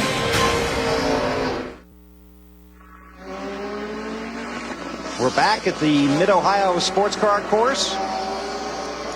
And there are a couple Corvettes back out on the track. There they are. After serving a couple of penalties each for a little rubbing is racing off a pit road. Did not have crossed the line. Race officials felt that way. And we'll see how these two play out the final portion of this race. Now this has been a really good race up here in P2. Porsche's trying to hold off that Patron car. You watching this, Calvin? I'm watching it, and so is Roger Penske. Roger, you're feeling the heat from behind. David Brabham, they have momentum. They have a lot of speed this weekend again. Well, they've been real tough. I think David's a great driver. It's a good team, and the Acuras obviously are here not for fun. They're here for business. And, you know, we got to stay in our pace here. I think Dumas and Patrick's done a great job getting by both those cars. So we'll see what happens the last 10 laps.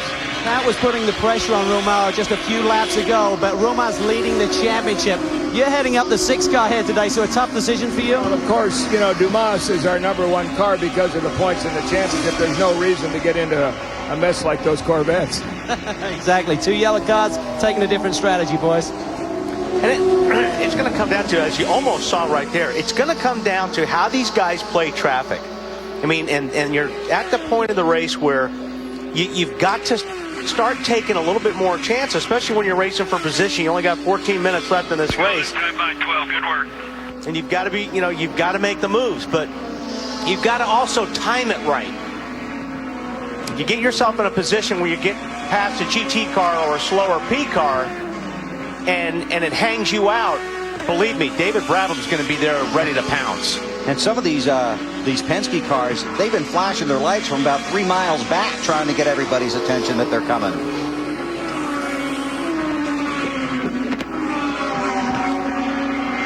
It's Brabham. You see Brabham's right there. Yep. Patrick Long in the 6.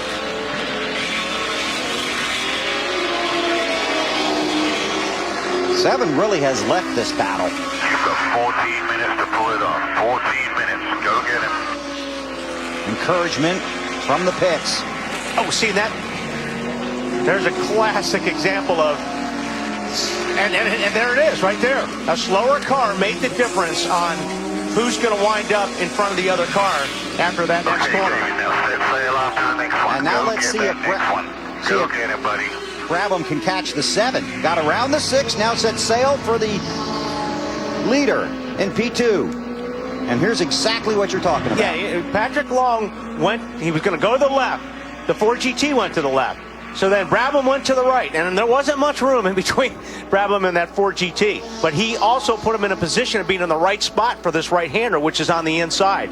Patrick Long really had nothing he could do. He had to give it away. And by doing that, Adrian Fernandez caught up to that group. So he's right there sitting behind Long at the moment.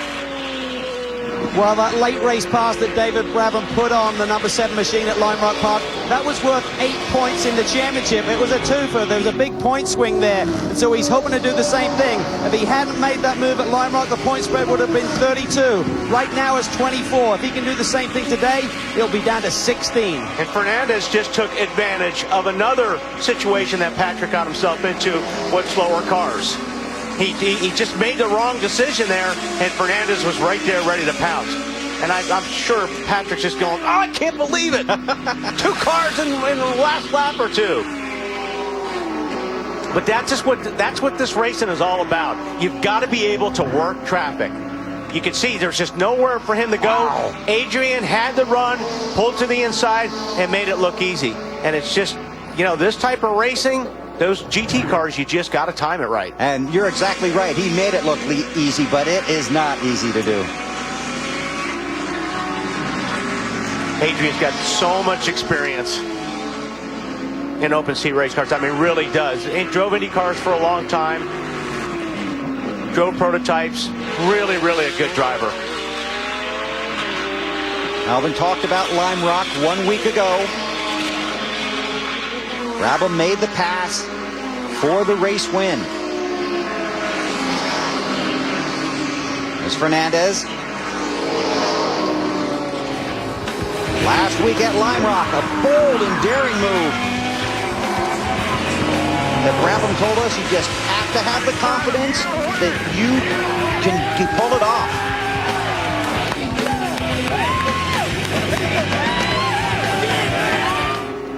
And I'll tell you what. Yeah, a lot of confidence in your race car, too, to make a pass like that on the outside. And the Acura fans that are here today would love to see him pull off another move like that. Not a lot of time to do it, but he's closing in on the division leader. Back to Mid-Ohio in a moment.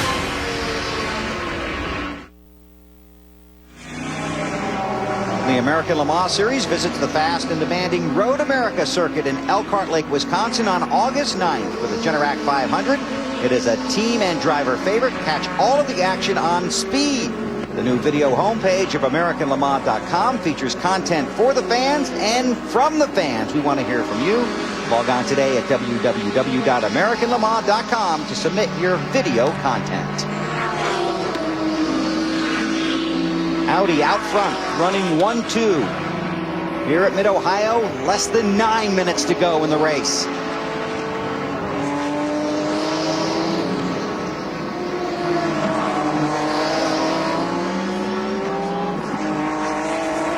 Yeah, you can lose your lead real quick, though, when you get behind a car like that. He had a 12-second lead, but he's followed a GT car through about 3 or 4 corners, and he's being careful, so he's got a big enough lead. Whoa! The 87 car is driving. Dirk Werner.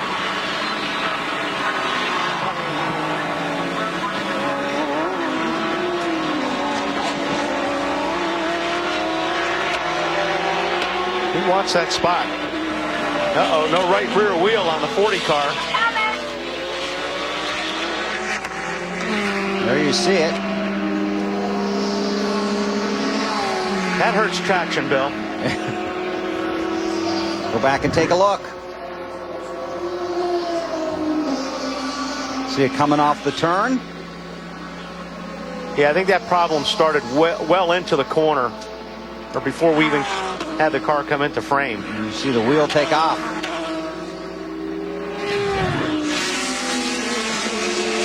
Well, you should just pull that thing over. Yeah, I don't.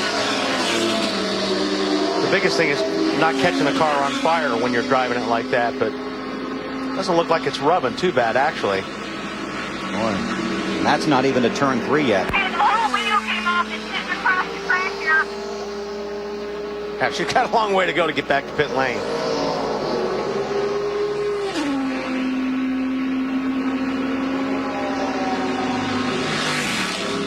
Audi looking for the overall win, their 3rd of the season.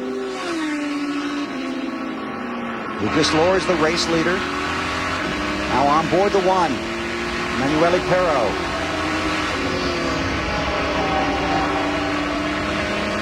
Just checked in with the Audi Sport team, and they're pretty confident now with that lengthy yellow that we got through that these two boys will be good to the finish on fuel. Remember, Pirro, who we're on board with now, has fresher tires than Lucas, but the Michelins have held on brilliantly for leader Lucas Lohr. But meanwhile, right behind them, the P2 battle is heating up. You're not kidding. Yeah, sure is. Brabham's been about a second a lap faster than Dumas. And as you can see, he has just closed the gap. And boy, now when you can see the guy you're chasing, you actually start even going faster. And again, could be a slower car that comes into play here. Dumas cannot get hung up by any GT cars, or Brabham is going to be right there. For the lead in the P2 class. Boy. Wow, he is right there now.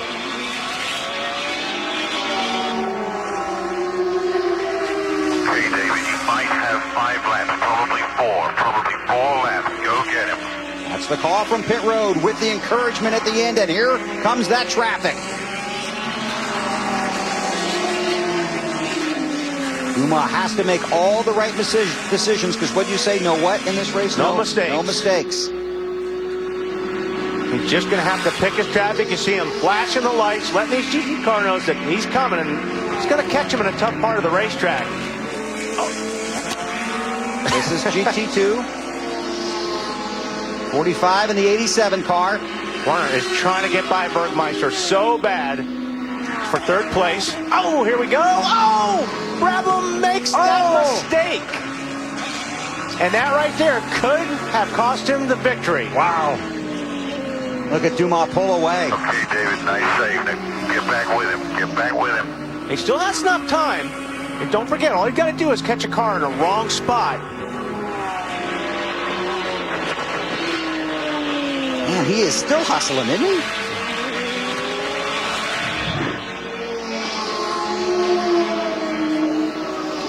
He went in there pretty deep. He got on the brakes, but I think he was carrying way too much speed in order to pull that off. But he made a nifty save, didn't he? Great save.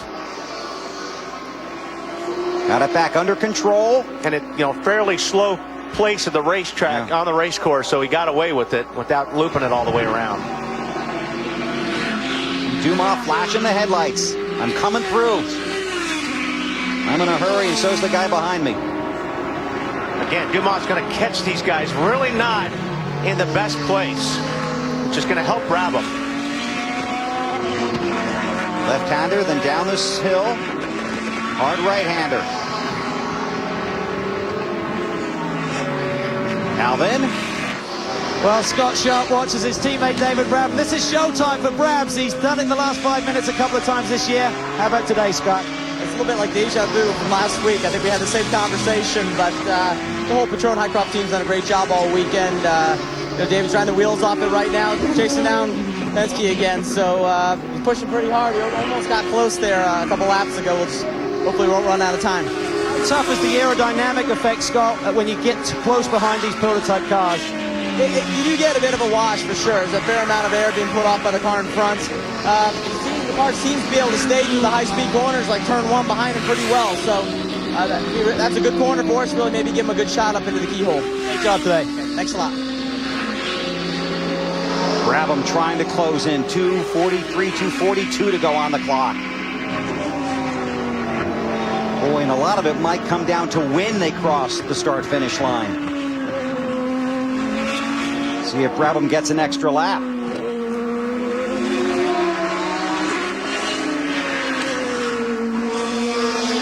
Again, the Audis lead overall. Lucas Lohr and Pero run first and second, looking for the overall win. This is for the win in P2. Bad place right here to... There's the Audi. All alone on the racetrack. And this battle continues. 3 more laps. I don't know if he's going to get 3 more laps out of it. I don't think so. May get 2 more laps. Leader will get 1 to go next time by.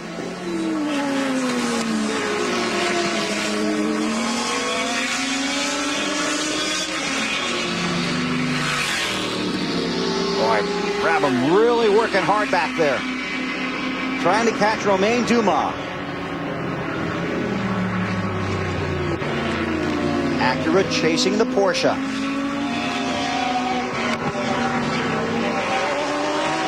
Traffic ahead, see the Corvette.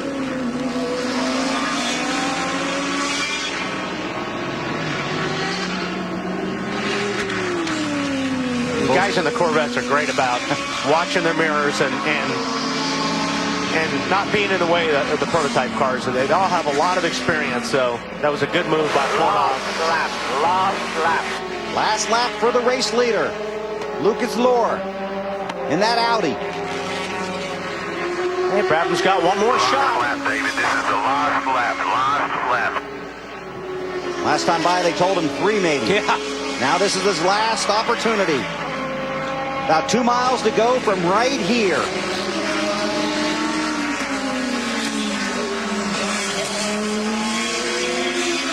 I think Dumas stepped up his game a little bit, too. I think once Brabham got behind him, all of a sudden his lap times have dropped. Can't see any traffic yet. See if they catch any on the final lap.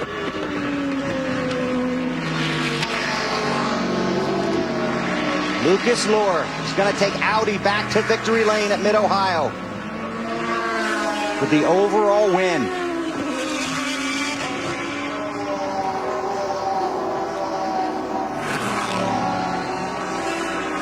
Through the carousel. First overall win here since 2005. And Audi wins at Mid-Ohio. This is for first in class right here. Acura not going to be able to pull it off. The Penske Porsche wins in P2. And they're pleased.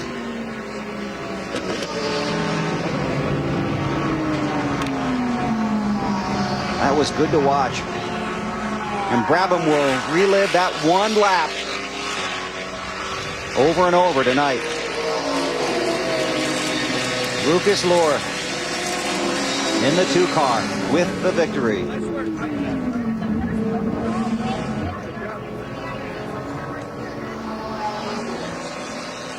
So a big win for Audi here at Mid-Ohio. Plenty of post-race to come. Right now, let's check out the ADT NBC Sports Update with Bill Patrick in New York. A quick medical update to pass along. Those of you watching our taped coverage of yesterday's American Le Mans race saw the pit road fire that injured the fueler for DeFerrin Motorsports, Keith Jones.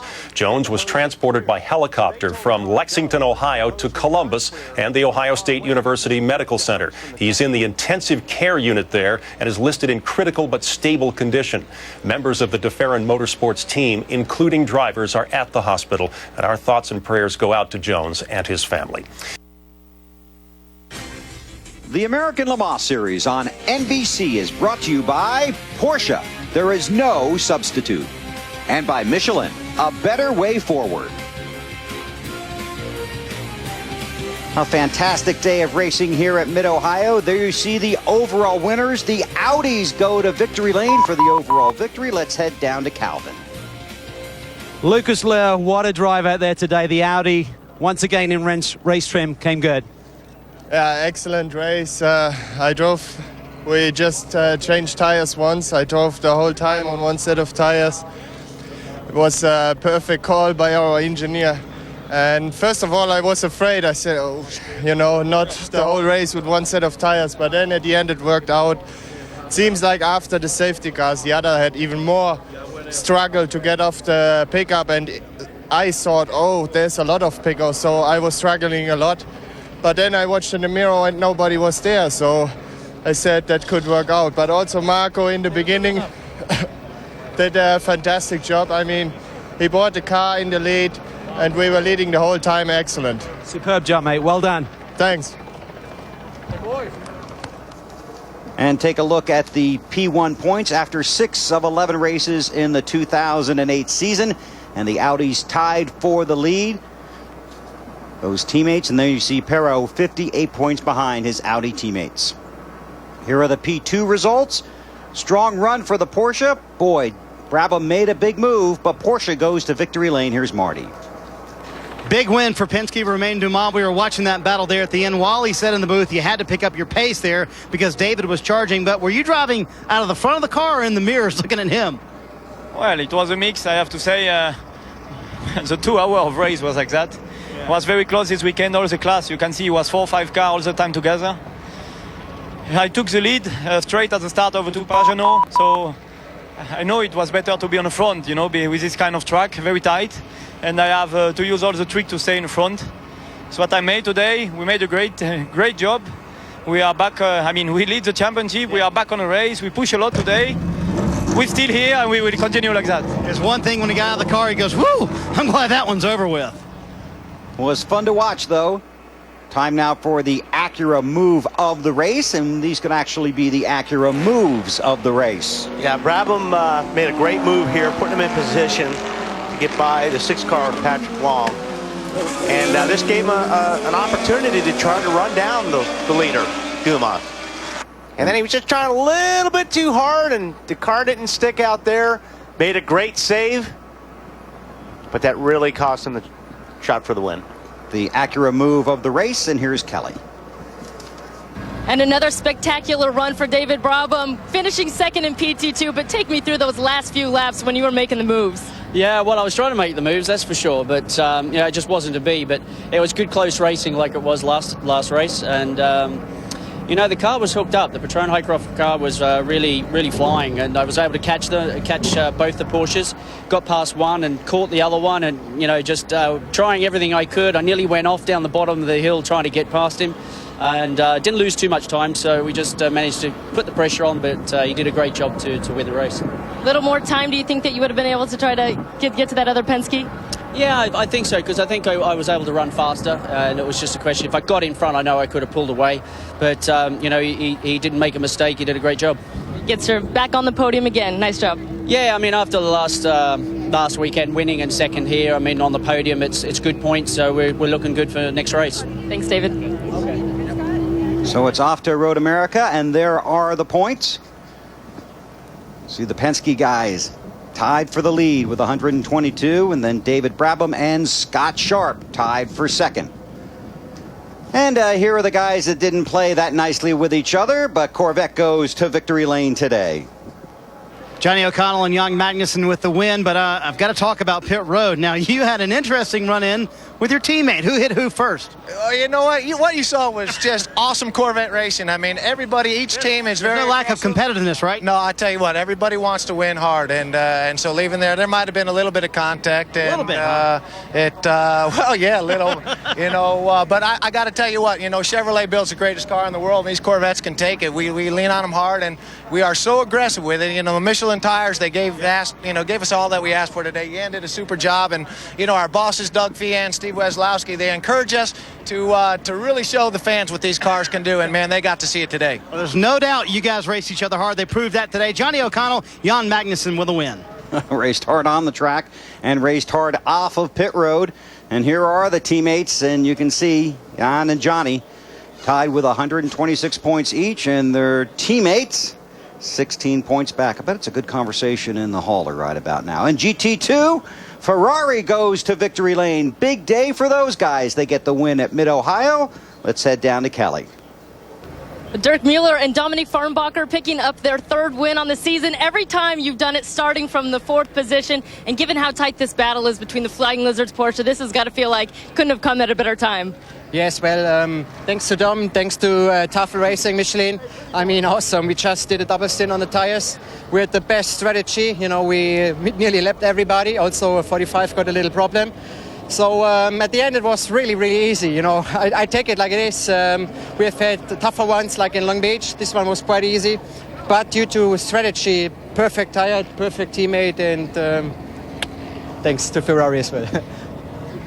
Talk about the momentum that was carried from those 2 wins. Not so much last week, luck-wise in Lime Rock, but I know that you said the whole team has had a different attitude since you got those first back-to-back wins. Yes, well, I mean, you know, Salt Lake City was a little bit of a bad luck.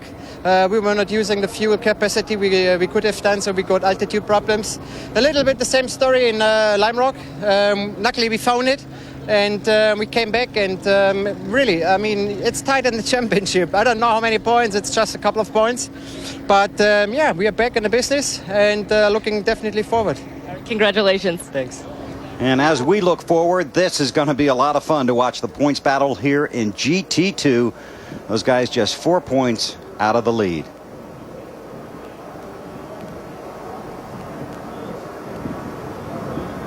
Did you enjoy it? It's good racing. It's, you know, sometimes it's busy trying to keep up with everything, but obviously these guys put on a show. These cars are state-of-the-art race cars, and we get to come in places like Mid-Ohio. It's a great show for the fans. They really enjoy racing on this track. We knew traffic would be a factor, and it really did play out that way today. And it does every week, really, in this series. So hats off. You guys did a great job putting on a fun show to watch. The American Le Mans Series continues next month in Elkhart Lake, Wisconsin at Road America. Check your local listings for the coverage. Racing continues here on NBC next Sunday when championship off-road racing comes to you live from Chula Vista, California. And coming up next, Olympic gold medalist Kerry Walsh and Misty May Trainer look to capture the AVP Crocs Brooklyn Open before heading to Beijing. For Wally, Marty, Kelly, Calvin, and the crew, I'm Bill Weber. Thanks for having us in for the race, and so long from Mid-Ohio.